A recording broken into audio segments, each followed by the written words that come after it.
better next time.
It's time to begin our class.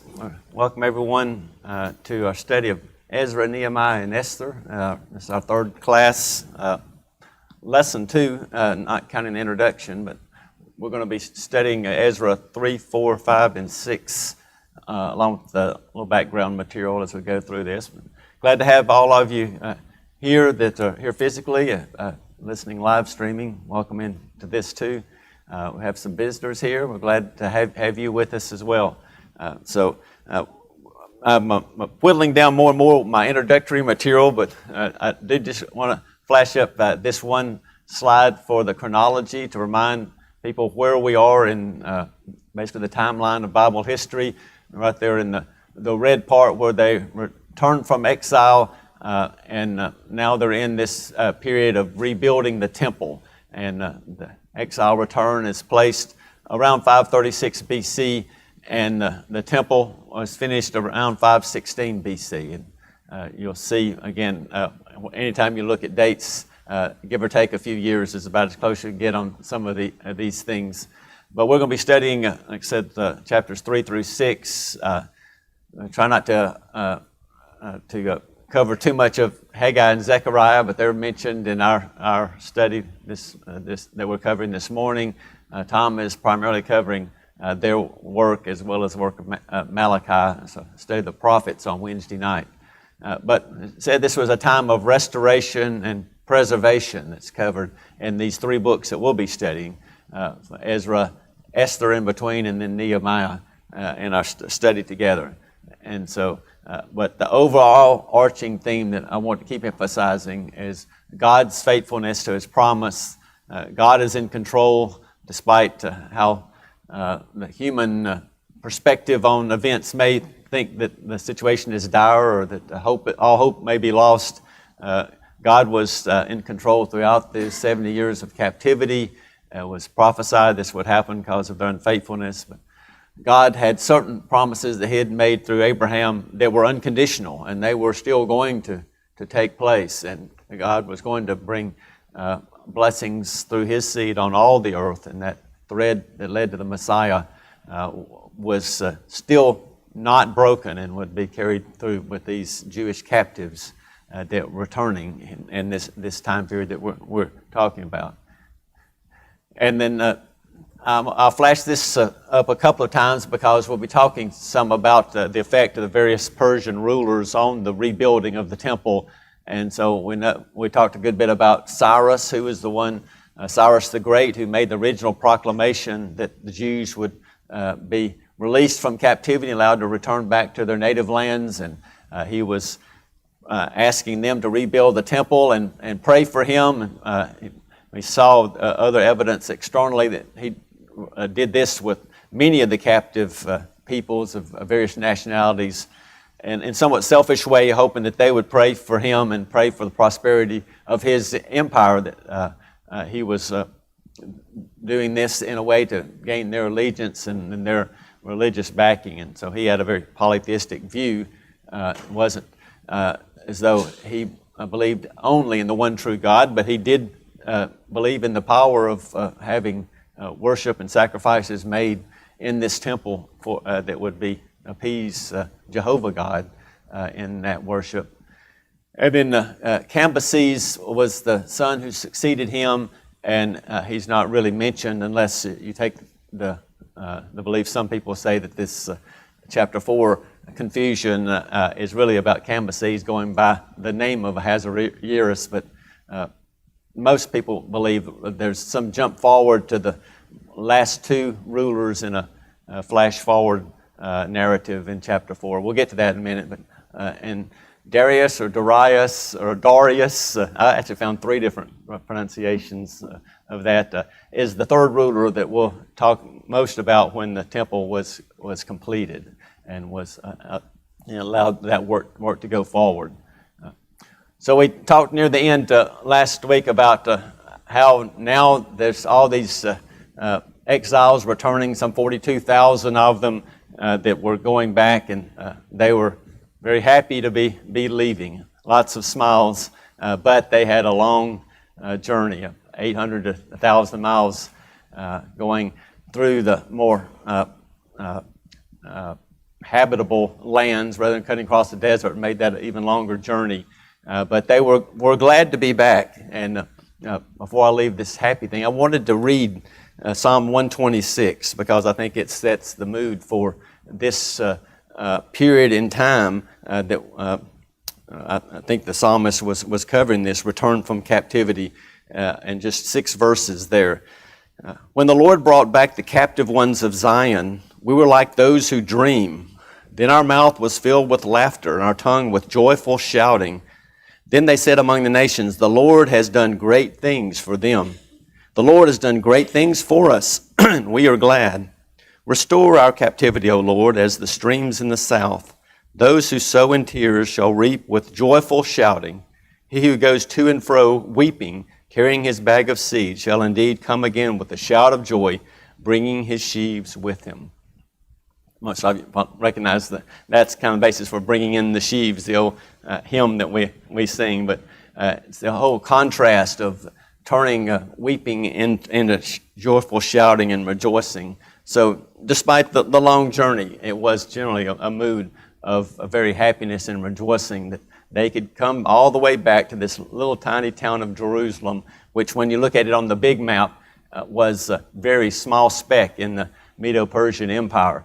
But if you look at the where they were focused, it was all about this little district of Judah, which was in the bigger satrapy of Baranara, or most people would just translate that, the Trans-Euphrates satrapy. And so there'd be a governor over all of that area of Trans-Euphrates, and within that, this small district of Judah, and that they were focused on and going back to in their return. So again, this is beginning in Cyrus's reign that all this happens, that we'll open our study in Ezra chapter 3. So let's look at, I won't, because there's 4 chapters, we won't be able to read all of the text, but I do want to read most of chapter 3.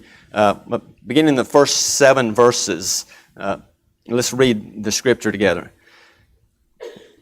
Ezra chapter 3. Now when the 7th month came and the sons of Israel were in the cities, the people gathered together as one man to Jerusalem. Then Jeshua the son of Jehozadak and his brothers the priests, and Zerubbabel the son of Shealtiel and his brothers arose and built the altar of the God of Israel to offer burnt offerings on it, as it is written in the law of Moses, the man of God. So they set up the altar on its foundation, for they were terrified because of the peoples of the lands, and they offered burnt offerings on it to the Lord, burnt offerings morning and evening.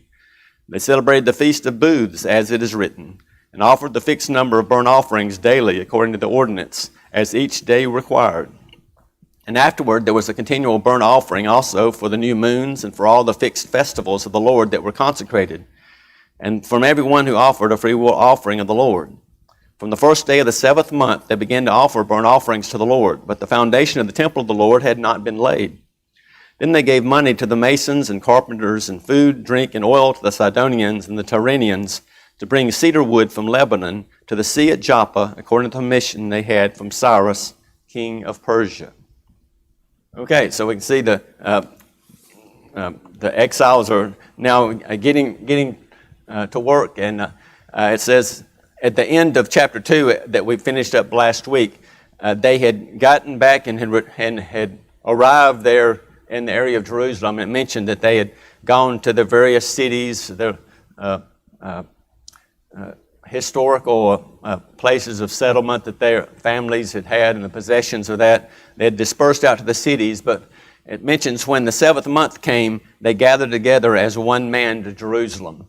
So we don't know exactly what month they arrived, but it couldn't have been too long after they had gotten to their cities and settled there that they now came all back to Jerusalem.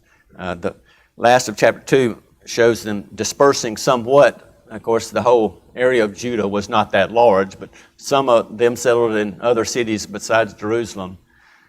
But if we assume this travel would have been done in the springtime, they probably would have left from Babylon and made this journey early in the year, and it took 4 months, according to the later details that were given under Ezra's return. I'm sure this journey would have taken about the same, if not longer, because there are even more people in this caravan in this time.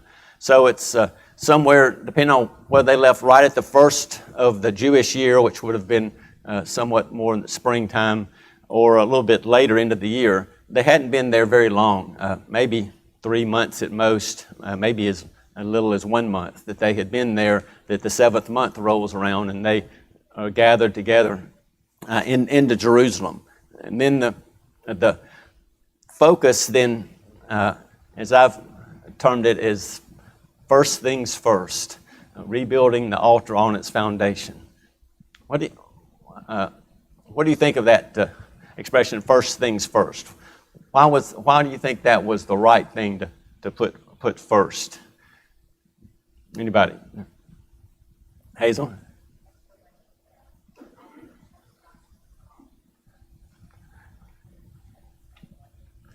Okay. They needed to reestablish their daily worship, and their sacrifices to God were very important. What were they primarily asked to do by Cyrus? They were told to go back and rebuild the temple, but his focus was also that they appease their God and offer sacrifices. Cynthia? Cyrus wanted all of the nation, not just Israel, to ask their gods for help, pray.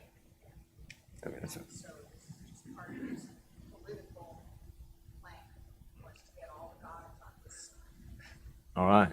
And was it necessary to have a temple in order to have worship? Was it? No. The altar was important. Sacrifices were important.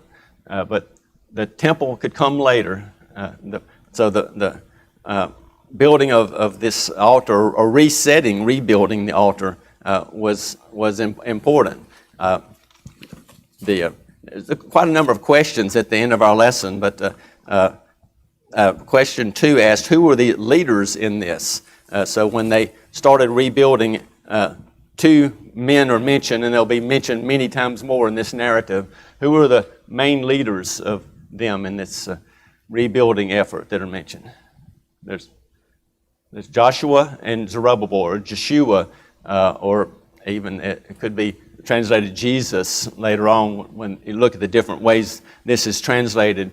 This is the spiritual leader, the priest, Joshua, and the governor, the political leader, Zerubbabel, were the leaders in this rebuilding effort. And then it asks, question 4, why did the Jews feel the need for the worship to begin? What does the scriptures mention, at least in passing in verse 3, for the motive that they did for building the altar? Okay. It mentions they were, my translation says they were terrified because of the people. So they offer these burnt offerings seeking God's favor because they're fearful of the people. They were not just frozen by their fear. So I want to make the point here that fear is not something that is totally eliminated by faith. But if you couple that fear with faith and courage, you can still move forward and do what needs to be done, and that's exactly what they did. They were fearful of these people, but they didn't cause them to be frozen. They moved forward and built this altar, seeking God's help in order to do this. They will be blessed because of that. So I want to just take a little bit of a sidetrack, just talk about these altars that we read about throughout the Bible. Remember, and I think that should say Genesis 8, that's small print anyway, instead of Genesis 6. But what did Noah do when he first came out of the ark, after the ark came to rest? Came out and built an altar and offered a sacrifice, several sacrifices. It mentions that God smelled the aroma of the sacrifice and he was pleased, and he promised never to destroy the world again by flood. Remember what Abraham did when he called out of Ur of the Chaldees, he first got to Canaan, he built altars. Chapter 12 recounts 2 different altars that he built, and then several more cases where Abraham went about building altars. To tweak the focus a little bit, Elijah came to my mind, in the contest on Mount Carmel. What does he do when the prophets of Baal are calling for their gods? Elijah is rebuilding the altar. It talks about he set up the altar that had been torn down, and he built it up, and they dug the trench and all that. So he's rebuilding an altar that had been torn down. And even Manasseh, the most wicked king of the southern kingdom, the Second Chronicles account talks about him rebuilding the altars that had been torn down. First, he removed all the worship to Baal and the Asherah in Jerusalem. He rebuilt the altar. But the place of this altar in Jerusalem on the Temple Mount is especially important. So I want to look at this mentions of this place in several cases. And first in Genesis chapter 22, where the familiar story of Abraham now being told to go and offer his son. And he said, chapter 22, verse 2, "Take now your son, your only son, whom you love, Isaac, and go to the land of Moriah, and offer him there as a burnt offering on one of the mountains of which I will tell you." And looking down at verse 9, "They came to the place of which God had told him, and Abraham built the altar there and arranged the wood, bound his son Isaac, and laid him on the altar on top of the wood." Okay, this is Mount Moriah, which I believe is connected to the Temple Mount that we'll see where this altar is now being rebuilt 1,000 plus years later. Look in 1 Chronicles chapter 21, when David had numbered the people and should not have, and there was a pestilence sent on all the people. 1 Chronicles 21:18, "The angel of the Lord commanded Gad to say to David to go up and build an altar to the Lord on the threshing floor of Ornan the Jebusite." And then if you skip forward to verse 26, "Then David built an altar to the Lord there, offered burnt offerings and peace offerings, and he called on the Lord and answered him with fire from heaven on the altar of burnt offering." And then if you skip down chapter 22, verse 1, "Then David said, 'This is the house of the Lord God, and this is the altar of burnt offering of Israel.'"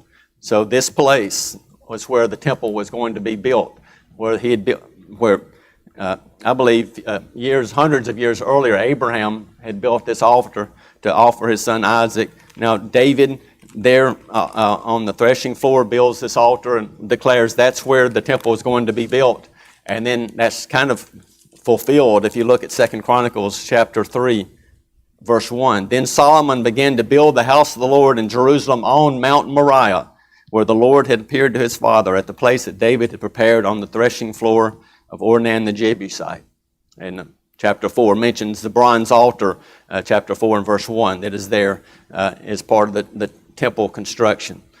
So just say all that to say this is a really significant thing that they are setting up this altar and digging through the rubble and resetting it on its foundation in its place where it had been before. And they're reestablishing this worship on this mountain where Scholars disagree about Mount Moriah's location, but I believe it's the same as where David built his altar, and now where Solomon built the temple, and now they're rebuilding this altar to worship God. So, that may not all matter. What mattered was the God that they worshiped and that they were worshiping Him. But it's pretty significant and had to be a pretty emotional time for them to be able to reestablish this altar on its old foundation and set that up and begin this worship. And it's interesting to notice how particular they were about the details of setting up this. Chapter 3 mentions they did this offerings, verse 2, as is written in the law of Moses. And verse 4, Feast of Booth, as it is written, and did all these according to the ordinance at the end of verse 4. So multiple places emphasize that they're doing all of the things, again, according to the law of Moses. All of these offerings, whether it's the daily sacrifice, the monthly or new moon sacrifices, the annual festivals, all of that basically starts at this point in time. So from that day forward, on the first of the seventh month, they began very carefully following as it is written. And just note the worship is possible without the temple. That was such a tragedy to them when the temple was destroyed and burned, because it was a representation of God's presence with them, but it was not essential that they have that, and that's why I think it's important that was see the first things first. But the next thing that happens, though, is the preparation for the temple begins. This is still probably in the seventh month that they kick this off, but you don't just order materials for a temple and expect on Amazon Prime they're going to show up in 2 days and get ready to start or whatever. It's going to take many months, and the narrative follows much of the details, like in verse 7, reminds you of what happened with Solomon, having it floating down the timber and taking them back up to do the building. But there are preparations that begin at this time. And then the book asks the question, why was money collected at this assembly? Question number 5. Well, obviously they had to have materials and workmen hired in order to do this work. And so that was needed to get started. And then the foundation is now going to be laid. If you start kind of, at least in mine, it's a new paragraph at verse 8. It's now the second year of their coming back in the second month. More than likely, they stopped for the winter time or were waiting for the materials to arrive. So it goes from the seventh month of the first year. The narrative picks up in verse 8, the second year, the second month of the second year, that they begin building. And again, the leaders are mentioned, Zerubbabel and Jeshua as the leaders. And it's interesting to look at in both the narrative here and the books of history and in the prophets. Zerubbabel and Joshua kind of alternate. Sometimes it mentions Zerubbabel first, sometimes it mentions Joshua first, and some commentators place pretty big significance on who's mentioned first, on whether the emphasis on something spiritual or something more organizational or political. I'm not sure that makes, but obviously there's very clearly these people are the leaders that are doing this. They also appoint Levites and priests to be in charge of the work and begin the rebuilding, and that's basically the next spring when all this is happening. And then I wanted to again, kind of take a sidetrack a little bit, just talk about the worship as the foundation is laid. Because I think our book asks question 7, how did the exiles celebrate the occasion? Let's just read verses 10 and 11 and see about this celebration. Now when the builders had laid the foundation of the temple of the Lord, the priests stood in their apparel with trumpets, and the Levites, the sons of Asaph, with cymbals to praise the Lord, according to the directions of King David of Israel. Again, they're following instructions. Earlier said, according to Moses, the servant of God. Now it's according to the directions of King David. They sang, praising and giving thanks to the Lord, saying, For he is good, for his loving kindness is upon Israel forever. And all the people shouted with a great shout when they praised the Lord, because the foundation of the house of the Lord was laid. So this, as obviously a time of singing and praising and giving thanks and great rejoicing, I kind of, at least to me, focus in on what they said in verse 11. For he is good, for his loving kindness is upon Israel forever. This is so similar to what really what started back in David's time. I wanted to look at 1 Chronicles 16 and see really where David, on the occasion here, the temple has not been built, but he's built a tent and bringing the ark up to Jerusalem and placing the ark in the tent. And that's really the context of 1 Chronicles 16. And the verse 1 said they brought in the ark of God and placed it inside the tent, which David had pitched for it. They offered burnt offerings and peace offerings before God. Very similar type of worship and rejoicing, a time for gladness because this ark is brought in. And then David wrote this psalm of thanksgiving that begins in verse 8. But notice over in verse 34, he said, Oh, give thanks to the Lord, for he is good, for his loving kindness is everlasting. That's basically his psalm that he wrote on that occasion. That's exactly, according to mine, what they said in this occasion. The people shouted, he said, he is good, for his loving kindness is upon Israel forever. Essentially the exact same thing. You look at 2 Chronicles chapter 5, different occasion, but very much parallel. The first temple under Solomon has been completed, and now they've brought in the ark into the temple. 2 Chronicles chapter 5, verse 1, Then all the work that Solomon performed for the house of the Lord was finished, and Solomon brought in the things that David his father had dedicated, even the silver and gold and utensils, put them in the treasuries of the house of God, and assembled all the people, and we see all the worship and praise and preparation beginning in verse 11, very much parallel with what happened with our occasion in Ezra's account. Solomon has much to say in chapter 6, but look then in chapter 7, what happens. Chapter 7, first 3 verses. 2 Chronicles 7. Now when Solomon had finished praying, fire came down from heaven and consumed the burnt offering and the sacrifices, and the glory of the Lord filled the house. The priest could not enter the house of the Lord because the glory of the Lord filled the Lord's house. All the sons of Israel, seeing the fire come down and the glory of the Lord upon the house, bowed down on the pavement with their faces to the ground, and they worshiped and gave praise to the Lord, saying, what did they say? Truly he is good, and his loving kindness is everlasting. So, same thing, and it seems like if you look at the Psalms, this same phrasing is used, and I found at least half a dozen or so Psalms where this is repeated. Whether it's part of their liturgy or something, it is what they said on this occasion for their praise that the foundation of the temple was laid, and at least beginning the work of rebuilding. Remarkably, Jeremiah prophesied of this exact event in Jeremiah 33. Look at what he said, and again uses this familiar phrase. Jeremiah 33, beginning in verse 7.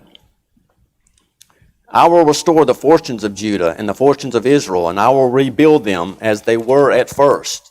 I will cleanse them from all their iniquity by which they have sinned against me, and I will pardon all their iniquities by which they have sinned against me and by which they have transgressed against me. It will be to me a name of joy, praise, and glory before all the nations of the earth, which will hear of all the good that I do for them. And they will fear and tremble because of all the good and all the peace that I make for it. Thus says the Lord, Yet again there will be heard in this place, of which you say it is a waste, without man and without beast, that is, in the cities of Judah, in the streets of Jerusalem that are desolate, without man and without inhabitant, without beast, the voice of joy, the voice of gladness, the voice of the bridegroom, the voice of the bride, the voice of those who say, Give thanks to the Lord of hosts, for he is good, for his loving kindness is everlasting. of those who bring a thank offering into the house of the Lord, for I will restore the fortunes of the land as they were at first, says the Lord. So again, he's saying, I'm going to restore the fortunes, and once again, they'll say, give thanks to the Lord, for he is good, loving kindness, everlasting. Took a while to take that sidetrack, but I thought it was important just to see, not that we get so bogged down into the chronological details and who was ruling when and what year it was, that we try to get some sense of the feeling and the sense of worship and thankfulness that they had on this occasion, that they were able to be back and that they were praising and thanking God. But, and there's always a but, there were mixed emotions. And it mentions that there were shouts of joy mixed with the sound of weeping, and weeping from particularly the older people who had seen the previous house and all of its glory of Solomon's temple.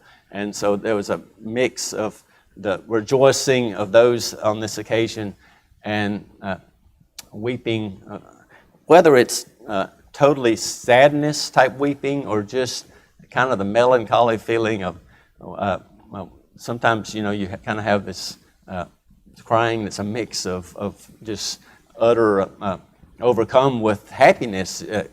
Weeping comes out that way sometimes. I'm not sure it's totally clear on that, but we look at what Haggai said in chapter 2 and verse 3. He does say that it's somewhat looks contemptible in your eyes when you see the temple compared to the temple of Solomon's times. And Zechariah talks about, don't despise the day of small things. This was a small beginning, but they had much they should be thankful for.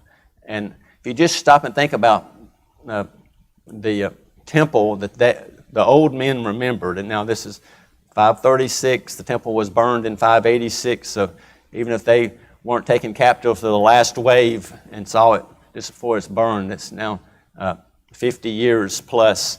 And so if they were only just a child, these men would have been 60 or so probably. But what was going on in the temple courtyards, the last several kings after Josiah?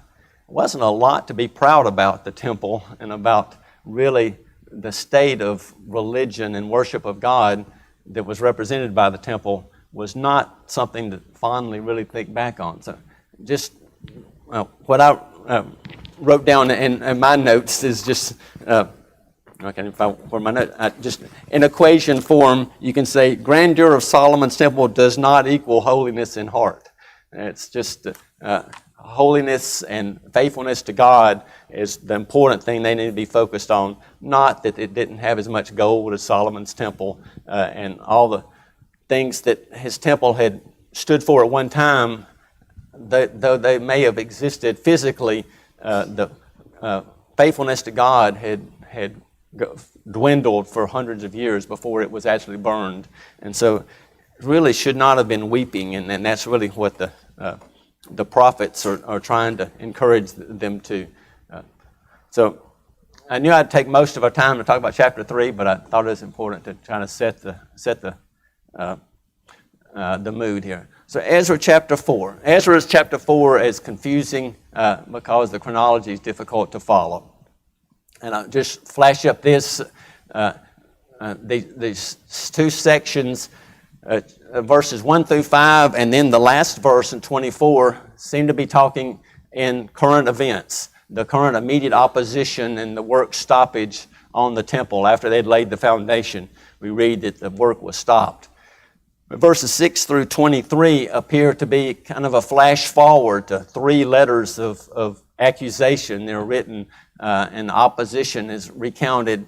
Now we know that this was written at least after Ezra had come back. So whoever chronicled the book of Ezra had knowledge of a lot of other opposition that would come later on in addition to what happened in this time. And we know that this most likely not the current narrative because of the people that are mentioned in verses 6, Ahasuerus and Artaxerxes in verse 7, were rulers. I won't go back to that, but if you look in your book, he's also got a chronology within a few years on page 12 of the same slide that I had. And so there's mention of Ahasuerus, who is also known by the Greek name Xerxes, would have been going flash forward to the time of Esther, and Artaxerxes even later to the time of Ezra and Nehemiah, which would be 60 to 80 years later that this is talking about. So we can get bogged down a lot into that chronology, and I'm be glad to talk to you about it if you have questions. But rather than spend all the time on the technicalities, I wanted to talk mostly about just what's going on in here. This immediate in the present narrative, this immediate opposition is because they refused the help from these heathen neighbors. So who were these neighbors? Where did they come from? I think that was one of the questions in the book. Anybody want to explain the background of why they didn't want their help? Brian?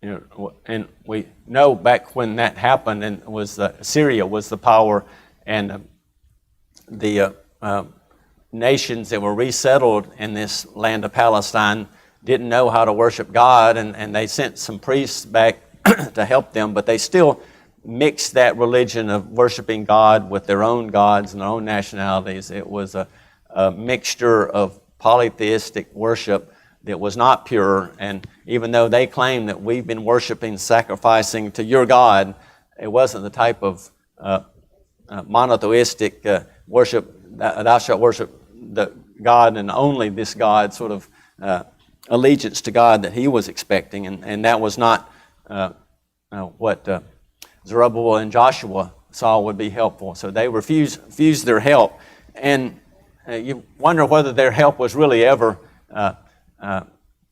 serious about helping. But whatever it was, once their help was refused, they do everything they can to stop the building. So how does you go from wanting to help the building to now you want it to fail? This was the turnaround of their attitude if they ever wanted to help. It mentions what they did in verses 4 and 5. They discouraged the people, they frightened them from building, and they even bribed officials or counselors to frustrate their plans all the days of Cyrus, even to the reign of Darius, king of Persia. So this discouragement, threatening, and bribing in the present narrative seems to be the main things that they did that caused the work to stop. The next part that comes about this letters and so forth appears to be flashing forward to the future. So the only thing that really stopped them was this discouragement and threats and things. There was not actually an armed people who came up and forced them to stop. It was just discouragement. And so for about 15 or 16 years here from now this is the spring of the next year, so probably 535 to 520, the work pretty much comes to a stop. And that's really what verse 24 said.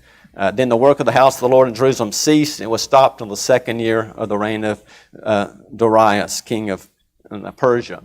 So that would be 520 BC. So that's the result of this threatening. But other opposition, if you read carefully, there seems to be 3 letters. Verse 6 talks about a letter during the time of Xerxes or Ahasuerus. There's nothing mentioned about any action that happened.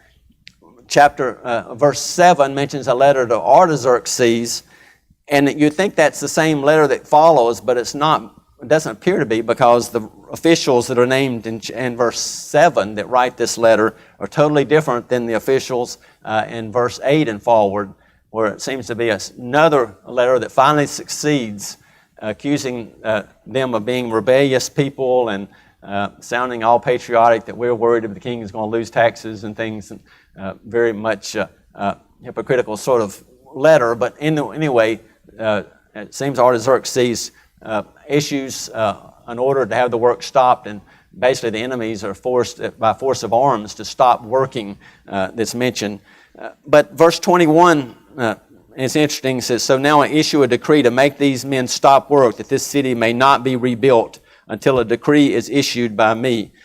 One commentator said that was a divine loophole or God's providential loophole, because sometimes if it says the work can never be done because of the law of Medes and Persians, it would have never been resumed. But he could send a decree, by the way he worded this, and restart the building. And then the narrative is begun again in verse 24 and really carries on to verse 1 of chapter 5. It talks about the second year of Darius, and then in my translation begins with when the prophets Haggai the prophet and Zechariah the son of Iddo prophesied to the Jews who were in Judah and Jerusalem in the name of the God of Israel who was over them. So this is chapter 5. It's now the second year of Darius, 520 BC. We saw from Tom's class, Haggai was the first to prophesy on the first day of the 6th month of this year, 520 BC. The last date I could find in Zechariah was the 2 years later in the 9th month, the 4th day. So for this period of time, these two prophets are prophesying. Most of Haggai's just in the first few months. But they prophesy, and if you notice, and again, I'm not treading too much on Tom's material, but Haggai describes this as the Lord stirs up Zerubbabel, Joshua, and the priests and the people to build through the support of the prophets, is the way Ezra calls it near the end of verse 2 of chapter 5. So God, again, is stirring up people to do His plan that He was working all along. We saw how He stirred up Cyrus in our lesson last week, how He stirred up people to leave Babylon and travel back, and now He's stirring up the people to rebuild the temple or restart the work on the temple. So it begins again shortly after Haggai's first prophecy on the 24th day of the 6th month. And then, as you might expect, this is different than the jump forward. This is another letters and investigation under Tattenai, who was the governor of Trans-Euphrates. So he's over all that satrapy that included all the way up to Syria and Lebanon area down through Palestine. So he came to investigate, and he asked them basically, by what authority are you doing this? And you're building these great walls and erecting the stones of the temple and so forth. And this seems to be a very different tone of investigation, more a curiosity than being outwardly opposed to the work. But the Jews give them their names and tell their story.